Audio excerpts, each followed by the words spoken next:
Hi, welcome back to my channel. और आज मैं आपसे कुछ एंजल्स के बारे में बात करने वाली हूँ। एंजल्स हमारे आसपास हैं, हर तरफ, हर दिशा में।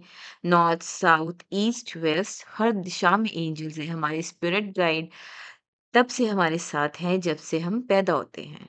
Since our birth they are always with us. और हमारे दो एंजल्स होते हैं, गार्डियन एंजल्स होते हैं।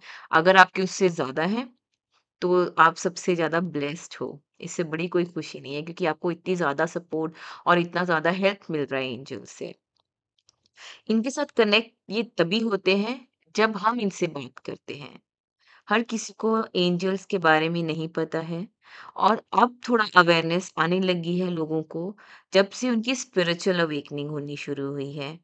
और जब से स्पिरिचुअल अवेकनिंग शुरू हुई है, एंजल्स को बहुत रिकॉग्निशन, एंजल्स को बहुत ही ज़्यादा मानने लग गए हैं लोग। पहले वो सिर्फ़ एक बाइबल तक था, जीसस के साथ था, बट अब एंजल्स हर एक के साथ कनेक्टेड हैं।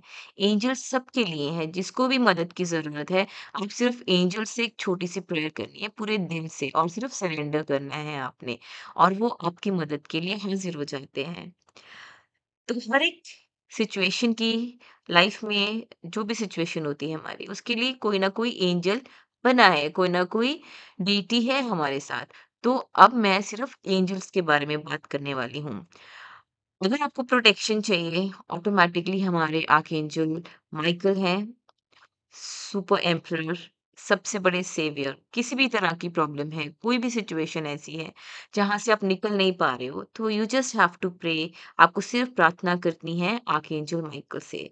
उनकी एनर्जी ब्लू कलर की है, तो आप उनके साथ कनेक्ट होंगे आंखें बंद करके। एक आपने छोटी सी प्रेयर करनी कि आर्कएंजल माइकल, आप आए, आप आए, आप आए। आर्कएंजल माइकल, अब मेरे साथ कनेक्ट हुए। इस वक्त मुझे आपकी बहुत ज़्यादा ज़रूरत है, मुझे इस प्रॉब्लम से निकालिए।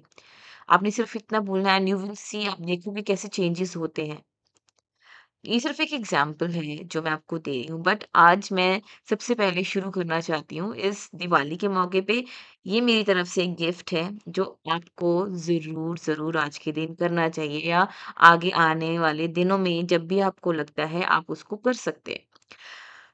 तो जो हमारे आर्कएंजल एरियल हैं, उनकी पिंक एनर्जी है और वो हमारे लिए मनी लाते हैं। आर्कएंजल एरियल मनी लाने में, हमारे लिए वो ट्रेज़र्स खोलने के लिए, जो हमें जिसकी हमें ज़रूरत है, वो अपॉर्च्युनिटीज़ लाने के लिए हमारे लिए हर चीज़ रेडी रखते हैं। जितनी सिर्फ़ उनसे प्रेयर करनी है आर्कएंजल एरियल से। आर्कएंजल एरियल की पिंक एनर्जी है, तो अगर आप पिंक ड्रेस पहनते हो या आप उनको पिंक फ्लावर्स ऑफ़र करते हो, किसी भी तरह का कुछ भी डोनेट करते हो पिंक कलर में, आप पिंक कलर का केक दे सकते हैं। तो जो आर्कएंजल्स हैं, दे लव केक, दे लव कॉफ़ी, तो आप उनको ऑफरिंग में ये दे सकते हैं। एंड आप इनके साथ जब मर्ज़ी कनेक्ट हो जाइए, इनके लिए कोई बैरियर नहीं है। ये हमेशा रेडी है आपकी हेल्प करने के लिए। ये हमारे बहुत ही ब्लेस्ड एंजल्स हैं। तो आज का ये एपिसोड सिर्फ़ और सिर्फ़ इसलिए बनाया है मैंने ताकि मैं आपको बता सकूँ कि अगर आपको कभी कोई चीज़ की ज़रूरत है, आप कोई और रिचुअल नहीं कर सकते हो, तो आप इन इस छोटी-सी रेमेडी से, इस छोटे से रिचुअल से अपनी बहुत सारी चीज़ें रिज़ॉल्व कर सकते हो। तो आप आर्कएंजल एरियल से प्रेयर करोगे मनी के लिए और आज इस दिवाली के मौके पे आपको ये ज़रूर करना चाहिए रात को सोने से पहले। रात को सोने से पहले जब आप एकदम अपने आप में हैं, अपनी कॉन्शियस के साथ कनेक्टेड हैं, तो जब भी आपको ये रिचुअल स्टार्ट करना है, तो सबसे पहले आप 5 या 10 मिनट के लिए मेडिटेट करें। मेडिटेट इन अ वेज़ कि आप आँखें बंद करें अपनी, आँखें बंद करके आप सिर्फ़ प्रार्थना करेंगे आर्कएंजल एरियल से। इस तरह से आपने हाथ जोड़ने हैं और आप ब्रीथ करेंगे पहले।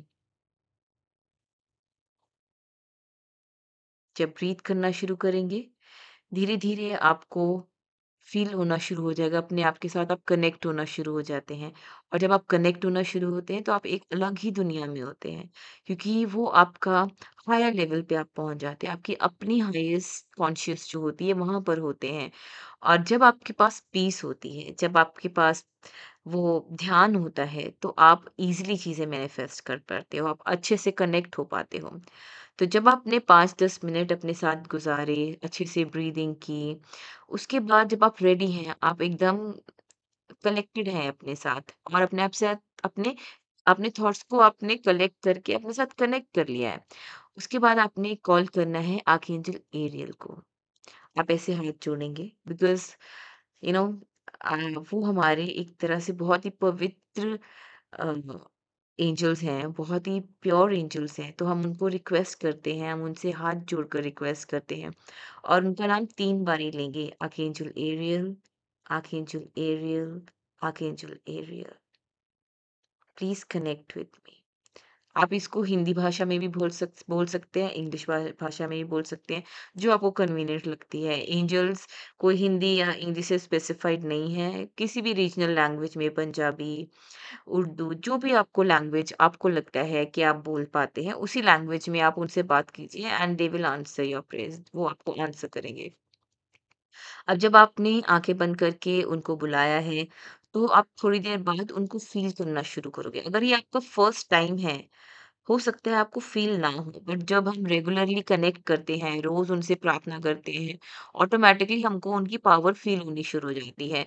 आप जैसे ही आँखें बंद करोगे, कनेक्ट करोगे, आपको पता चल जाएगा कि वो आपके ऑरा में आ गए हैं और जैसे ही वो आपके ऑरा में आ जाएँगे, आपने बोलना है dear my angels, guardian angels, spirit guides, parents, ancestors, mother goddess, and purest spirit of universe. Thank you for stepping in my aura. Thank you for connecting with me. I'm writing this letter to you to fulfill my wish, and I surrender my wish to you. आपने ये किया, उसके बाद आप एक book लेंगे and don't forget to light a candle. Candle बहुत ज़रूरी है, कैंडल इसलिए क्योंकि कैंडल एक फायर एलिमेंट है, वो जो आपकी विश है उसकी स उसको स्पीड अप करने में, उसको मैग्नीफाई करने में और भी ज़्यादा हेल्प करेगी और कैंडल्स ऐसी चीज़ है, फायर एलिमेंट ऐसी चीज़ है, जो डेटीज़ बहुत पसंद करते हैं, एंजल्स बहुत पसंद करते हैं। So it is an easy way to connect with them, ठीक है? तो आपने सबसे पहले क्या लिखना है, अगर यहाँ पे दिखता है तो I just write it for you. सबसे पहले just an application, just like a letter हम लिखते हैं किसी को, जैसे हम अपनी हायर अथॉरिटीज़ को लिखते हैं, तो हम सबसे पहले लिखेंगे to. Can you see that? अगर दिख रहा है तो? इन केस अगर नहीं दिख रहा है तो I will put up by end of this video, I will leave that screenshot for you. First आप 2 से स्टार्ट करेंगे, उसके बाद आप आर्कएंजल्स, एंजल्स का नाम लिखेंगे। आप लिखेंगे I write to you my angels, guardian angels,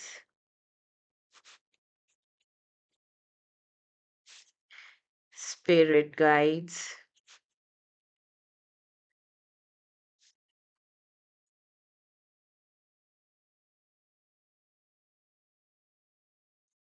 okay.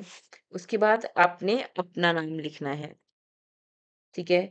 तो आप लिखेंगे सेंट, SENT सेंट और उसके बाद आप अपना नाम लिखोगे। मैंने अपना नाम लिखा है अरुणा, तो मैंने अरुणा लिख दिया है, ठीक है? उसके बाद आप अपना एड्रेस भी मेंशन कर सकते हैं। आप अपना एड्रेस लिखिए। वो थोड़ा और स्पेसिफिक हो जाता है जब अपना एड्रेस लिखते हैं, अपना डेट ऑफ बर्थ लिखते हैं, then you can write your date of birth. हम जितना स्पेसिफिक होंगे उतना ही चीज़ें स्पीड अप होने में हमें हमारी हेल्प करता है। तो अपनी डेट ऑफ बर्थ लिख सकते हैं। उसके बाद अपनी विश लिखिए। तो जो भी आपकी विश आप प्रेजेंट टेंस में लिखेंगे। तो सपोज़ जैसे जनरली लोग दिवाली पे या आर्कएंजल एरियल से हम मनी के लिए रिक्वेस्ट करते हैं, तो हम विश में भी मनी के बारे में ही लिखेंगे कि thank you archangel, I request you archangel Ariel for bringing me this much amount of money. ठीक है? तो आपने जितना भी अपनी फीलिंग्स है, आप पूरी भर-भर के लिख दो। जो भी आप फ़ील कर रहे हो लेटर में हर चीज़ वो लिखो जो ज़रूरी है आपके लिखने के लिए कि आप इस प्रोजेक्ट पे वर्क कर रहे हैं या मैं इस जॉब में हूँ या मेरा ये काम है, ये काम नहीं बन रहा, यहाँ से मेरा मनी नहीं आ रहा है या मेरा मनी स्टक हो गया है, तो प्लीज़ वो मनी मेरे को लाके दीजिए। मेरे लिए मेरी हेल्प कीजिए, मेरे को इतना अमाउंट रेडी कराइए इतने टाइम पे। अगर आप टाइम भी मेंशन कर दोगे, तो और भी अच्छा है क्योंकि तब हम और भी स्पेसिफिक हो जाते हैं। जैसे मैंने बोला जितना आप स्पेसिफिक होगे, उतना ही आपके लिए अच्छा होगा अपनी विश फुलफिलमेंट के लिए। तो आपने ये सब लिखा, लिखने के बाद आप एंड में आप अपना सिग्नेचर ज़रूर कीजिए। पहले लिखिए I love you, then write thank you, gratitude is must and आप एक ऑफरिंग भी दे सकते हैं। आप इसमें ये ऑफरिंग बहुत ही ज़रूरी है कि एनर्जी एक्सचेंज कहते हैं गिव एंड टेक बहुत ज़्यादा ज़रूरी है। तो अगर आप ग्रैटिट्यूड में अगर आप कुछ बोलते हो कि भी अगर मेरी ये विश पूरी हो जाती है, तो I will offer pink flowers, I will light a pink candle, I will go treat children क्योंकि बच्चों के साथ बहुत प्यार है उनको। तो अगर आप बच्चों को मेंशन करते हैं, तो वो और भी अच्छी चीज़ है। केक दे सकते हैं, कॉफ़ी कहीं भी कुछ भी ऑफ़र कर सकते हैं, जो एंजल्स को आपके साथ ईज़िली कनेक्ट कर सकता है। तो ऑफरिंग मस्ट रखो। कभी भी सिर्फ़ ओनली टेक, टेक, टेक वाला काम नहीं होना चाहिए, गिव भी करो।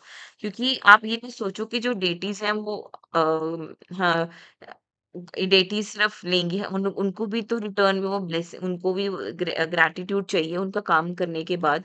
हम मंदिर में भी जाते हैं, मंदिर में जाके भी हमको हमारी विश होती है, तो उसमें भी हम बोलते हैं ना कि मेरी ये सुख पूरी हो जाए तो मैं मंदिर में ये प्रसाद चढ़ाऊँगा, इतने का प्रसाद चढ़ाऊँगा या मैं नंगे पैर वहाँ मंदिर तक जाऊँगा। वो भी आप एक ऑफरिंग करते हैं, ठीक है? एक रिगार्ड होता है, ग्रैटिट्यूड होता है। ऐसे ही एंजल्स के लिए भी ग्रैटिट्यूड है, तो वो आप ये ज़रूर कीजिएगा, ठीक है? ऑफरिंग ज़रूर कीजिएगा। ये सब लिखने के बाद नेक्स्ट स्टेप क्या है? ये सब लिखने के बाद आपने ये पेपर अपनी तरफ फ़ोल्ड करना है क्योंकि आपको अपने लिए चाहिए। तो आप अपनी तरफ फ़ोल्ड करेंगे, फ़ोल्ड करने के बाद इसको या तो अपने पिलो के नीचे रख लीजिए। पिलो के नीचे जब तक आपकी ये विश पूरी नहीं होती, तब तक आप उसको रखिए। अदरवाइज़ अगर आप पिलो के नीचे नहीं रखना चाहते हैं, तो आप इसको जला दीजिए। जला के यूनिवर्स को ऑफ़र कर दीजिए और बोलिए कि I surrender this to you और उसके बाद सिर्फ़ भूल जाओ। उसके बाद ये मत सोचो कि कब होगा वो deities know their work, angels know their work. आपने एक बारी रिक्वेस्ट कर दिया है, they know their work and they will surely give it to you. You just need to have faith that yes, they are working for you. Yes, उन्होंने मेरा ये काम करना है और जब आप ये बोल दोगे, जब आपने यूनिवर्स को दे दिया बट बार-बार तंग नहीं करना है यूनिवर्स को ये सोच के कब करोगे, कब करोगे, कब करोगे?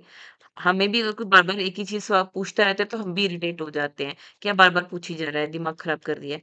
ऐसे ही हम एंजल्स का दिमाग ना खराब करें, बस उन पे भरोसा करें और वो हमारा काम कर देंगे। बस आपने इतना ही करना है। यही बहुत बड़ी मिरेकल्स है, मैंने मिरेकल्स होते देखे। मैं खुद लेटर लिखती हूँ, जब मुझे कुछ ऐसा लगता है कि मुझे किसी चीज़ की ज़रूरत है, तो I always do that. I also write letters कि I need this thing, I need whenever I'm in need किसी भी तरह की कोई भी इमोशन है जो हेवी होता है then I write to them when I want to manifest I mean I have manifest a lot I mean manifestation is like अब इसके अलावा मैं कुछ और सोचती नहीं हूँ कि मैनिफेस्टेशन के अलावा भी कुछ कर सकती हूँ, तो मैं मुझे लगता नहीं है मैनिफेस्ट ये टाइम भी मेरा मैनिफेस्टेड ही है कि मैं मैनिफेस्ट करूँ। बट मुझे उसके लिए उन्होंने तैयार किया है कि मैं ये चीज़ बनाऊँ, तो उसके लिए वो आपको तैयार करते हैं। जब तक आप उस चीज़ के लिए तैयार नहीं होगे, वो आपको वो अपॉर्च्युनिटी नहीं देगा। उस चीज़ के लिए वो साइकिल रिपीट होती रहेगी, जब तक आप उस चीज़ को सीख नहीं लोगे। तो मुझे लगता है कि ये आपको बहुत, बहुत, बहुत हेल्प करेगा। आपने सिर्फ़ जो मैंने बताया है उसी उन्हीं स्टेप्स को अगर आप फ़ॉलो करते हो, तो डेफ़िनिटली ये चीज़ हो जाएगी और ज़रूर इस पे अपनी डेट भी लिखिए उस दिन जिस दिन आप ये लेटर लिखते हैं, तो आप उस पे डेट भी लिखिए और उस एंजल का नाम भी लिखिए कि to archangel archangel Ariel ARIEL आपको इनकी पिक्चर आपको गूगल पे भी मिल जाएगी। आप इनकी पिक्चर निकाल के अपने अ, मोबाइल पे एज़ अ स्क्रीन सेवर रख सकते हैं, वॉल पे लगा सकते हैं। इनको जब देखो जब मतलब जब आप इनके साथ कनेक्ट हो जाओगे तो थैंक यू कहना बहुत ज़रूरी है। Thank you, thank you, thank you angels, आपने मेरी विश पूरी कर दी है। Thank you, thank you, thank you. Thank you हर चीज़ के लिए। Gratitude, gratitude is must. अगर आप ग्रैटिट्यूड फीलिंग में नहीं है तो you know how how difficult is. Even हम भी अगर किसी से कोई काम कराते हैं, तो हम उसको काम कराने के बाद हम बोलते हैं थैंक यू, आपने मेरा काम कर दिया। और और ऐसा तो नहीं है कि बिना थैंक यू बोले हम आ जाते हैं, भाड़ में जा, ये थोड़ी ना, तो मैंने तो सिर्फ़ काम कराना था। तो that is not the attitude. Say thank you, be grateful for everything that you have and start from now onwards. अभी से शुरू कर दो इस मोमेंट के लिए, आप जिस चीज़ को भी देखते हैं, ग्रैटिट्यूड। अगर आपके जो भी आपके आस-पास चीज़ें, कुछ लोग होते हैं जिनके आस-पास कुछ भी नहीं होता है और वो अकेले होते हैं। फिर भी वो लोग अगर ग्रैटिट्यूड पे कर रहे हैं, तो यानी कि they are learning something from that. आपके आस-पास भी अच्छा घर है, लोग हैं, सब कुछ है, उनके लिए थैंक यू बोलो एंड देन सी कि कैसी चीज़ें बढ़ती हैं आपकी लाइफ में। ग्रैटिट्यूड होना बहुत ज़्यादा ज़रूरी है। सारा टाइम हम नुक्स ना निकालते रहें, हमेशा क्रिप करते रहोगे, तो जो चीज़ प्रॉब्लम दे रही है, वो और बड़ी प्रॉब्लम बनेगी। ये याद रखना, ये लॉ ऑफ अट्रैक्शन है। जो-जो आप बोलते हो, वही-वही चीज़ आप अट्रैक्ट करते हो। तो आपको इन सब नेगेटिव थॉट से दूर रहना है और आपको अपने अंदर एक पॉज़िटिविटी लेके आनी है। एंड हमेशा याद रखिए कि अगर आपका स्पिरिचुअल एंगल है, तो ज एक न्याय करना सीखें लाइफ़ में, अपने आप के साथ, औरों के साथ। और अपनी अकल ज़रूर लड़ाइए। अपनी अकल इन अ वेज़ कि बहुत ही न्यूट्रल रहिए। हर चीज़ में आपका बायस होना अच्छी बात नहीं है। आप आप समझ सकते हैं कैसे एंजल्स हमारे साथ वर्क करते हैं। हम जितने मर्ज़ी गलत हो ना, वो हमारे साथ फिर भी खड़े होते हैं और हमें सिखाते हैं कि ये चीज़ ऐसी नहीं है, और वही सही दोस्त होता है और वही सही इंसान होता है जो आपको सिखा दे कि आप गलत होते हो ना, वो आपके साथ खड़ा होके आपको गलत भी कहेगा और ये भी कहेगा कि इसको ऐसे नहीं करना है। आपकी रियलाइज़ेशन जब तक किसी चीज़ के लिए नहीं होगी, आप तब तक चीज़ नहीं सीख पाओगे और कभी लाइफ़ में बढ़ नहीं पाओगे। I have travelled a lot in my life by learning all this. मैंने अपनी गलतियों को सीखा है, उस पे वर्क किया है। इसीलिए बहुत सारी चीज़ें मैं अपनी लाइफ में चेंज कर पाई क्योंकि मैंने उस चीज़ को एक्सेप्ट करना शुरू कर दिया। तो आप भी इस चीज़ को एक्सेप्ट करें। और अगर आप तक ये वीडियो जा रही है, तो आप ब्लेस्ड समझिए क्योंकि ये मैसेज आप तक जाना चाहिए। इसीलिए ये मैसेज बना है, इसीलिए ये वीडियो बना है, ताकि एंजल्स आपके साथ कनेक्ट, वो आपके साथ कनेक्ट करना चाहते हैं। वो चाहते हैं वो आपकी मदद करें। बट अगर आप अपना लॉजिकल माइंड लगा के अपने तरीके से चीज़ें करने की कोशिश करें, तो शायद वो आपको हेल्प नहीं कर रहा है। तो एक बार ये तरीका अपना के देखिए और देखिए कैसे आपकी लाइफ बदलती है। और अगर आपको ये वीडियो पसंद आई है तो इसको प्लीज़ लाइक, शेयर और सब्सक्राइब ज़रूर कीजिएगा क्योंकि ये गिव एंड टेक है। अगर मैंने आपको ये एक स्पिरिचुअल मैसेज भेजा है, तो अगर आप सब्सक्राइब करके या लाइक करके मुझे वो ग्रैटिट्यूड पे कर सकते हैं, तो इससे बड़ी कोई खुशी नहीं होगी। Thank you and God bless you all, and may all your wishes come true, that be a positive one without harming anybody.